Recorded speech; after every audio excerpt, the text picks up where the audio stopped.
आघाडीच्या दणक्याने प्रशासनाला जाग। वंचित युवा सेनेचे जिल्हाध्यक्ष विजय लहाने यांचा दणका। मागील 8 दिवसांपासून वांजर येथे विकास छगन लहाने हे आमरण उपोषण करत असून या उपोषणाकडे जिल्हा प्रशासनाने पाठ फिरवली होती। प्रशासनाचे लक्ष वेधण्यासाठी आज वंचित युवा सेनेच्या वतीने रास्ता रोको आंदोलन करण्यात आले। या आंदोलनाची दखल घेत प्रशासन जागे झाले असून त्वरित उपोषण स्थळी तहसीलदार छाया पवार यांना पाठवून उपोषणकर्ते विकास छगन लहाने यांच्या मागण्या पूर्ण करत उपोषण सोडवले।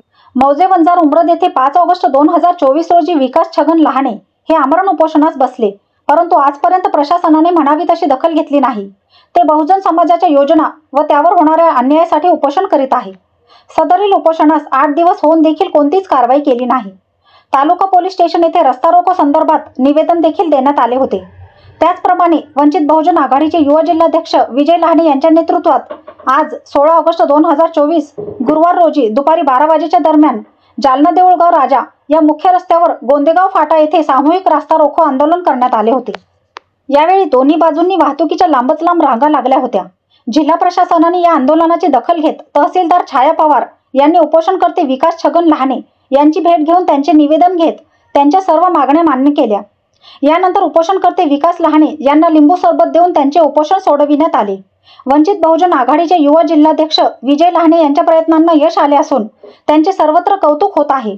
यावेळी या आंदोलनात ॲडव्होकेट शिवाजी आदमाने, BA शिरसाट, अंकुश गाडेकर, बालाजी वाहेकर, नितेश शिंदे, राजू वानखेडे, गणेश खरात, अरुण गायकवाड, राजू वानखेडे, फहीम शेख, प्रदीप लहाने, मच्छिंद्र बोर्डे, उद्धव दीक्षित, बाळू जगधने, विशाल लहाने, सुरेश लहाने, सुभाष लहाने, मच्छिंद्र शिंदे, विकास बोर्डे, साळुबा लोखंडे, गजानन भाटसोडे, बाबासाहेब लहाने, रमेश लहाने, मालशेंद्र वंजार उमरद, गोंदेगाव महिला मंडळ, सामाजिक कार्यकर्ते, गावकरी मोठ्या संख्येने उपस्थित होते। आता रस्ता रोको करण्यासाठी आलो होतो। पोलीस प्रशासक आम्हाला अशा धमकी देत आहे की तुमच्यावर गुन्हे दाखल करण्यात येईल। आम्ही खास करून ह्या ठिकाणी गुन्हा दाखल व्हा यासाठीच आलो होतो असं पोलीस प्रशासनाने ठाम भूमिकामध्ये या ठिकाणी सांगतो। आम्ही हे आंदोलन करण्यापूर्वी श्री बाळासाहेब आंबेडकरांशी माझे फोनवर बोलणं झालेलं आहे। त्यानंतर मी लेटर हेडवर माझ्या हे निवेदन या ठिकाणी आलेलं आहे। वारंवार असे आंदोलनं या ठिकाणी पूर्वी बी या मुलांना पहिलं आंदोलन नागेवाडीला करण्यात ठरलं होतं, तिथंही पोलीस प्रशासनाने त्याला साथ नाही दिली।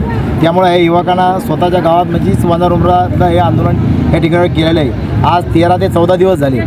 पोलीस आपल्या अधिकारी शासकीय अधिकाऱ्याचे लोक जे जिल्हाधिकाऱ्याचे लोक कोणी यायला ते तयार नाही। येते नायब तहसीलदार हे लोक येतात, त्यांचा या प्रश्नच नाही आणि ते प्रश्न कशा मार्गी लावतील। आमचं असं म्हणणं आहे आणि ते आंदोलनकर्त्याचं असं म्हणणं आहे की बाबा जिल्हाधिकाऱ्यांना कोणीतरी चांगले लोकांना त्या ठिकाणी पाठवावा आणि आमचा मार्ग काही ना काही या मागण्या आमच्या पुऱ्या करावा। लेखी स्वरूपात जर मागण्या दिल्या तर ते उपोषण आजही सोडायला तयार आहे।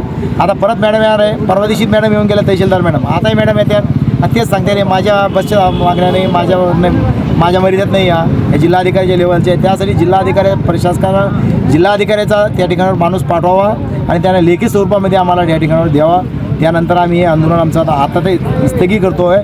नंतर आम्ही मोठ्या प्रमाणामध्ये आंदोलन हे जिल्हाधिकारी कार्यालयावर धडकणार आहे।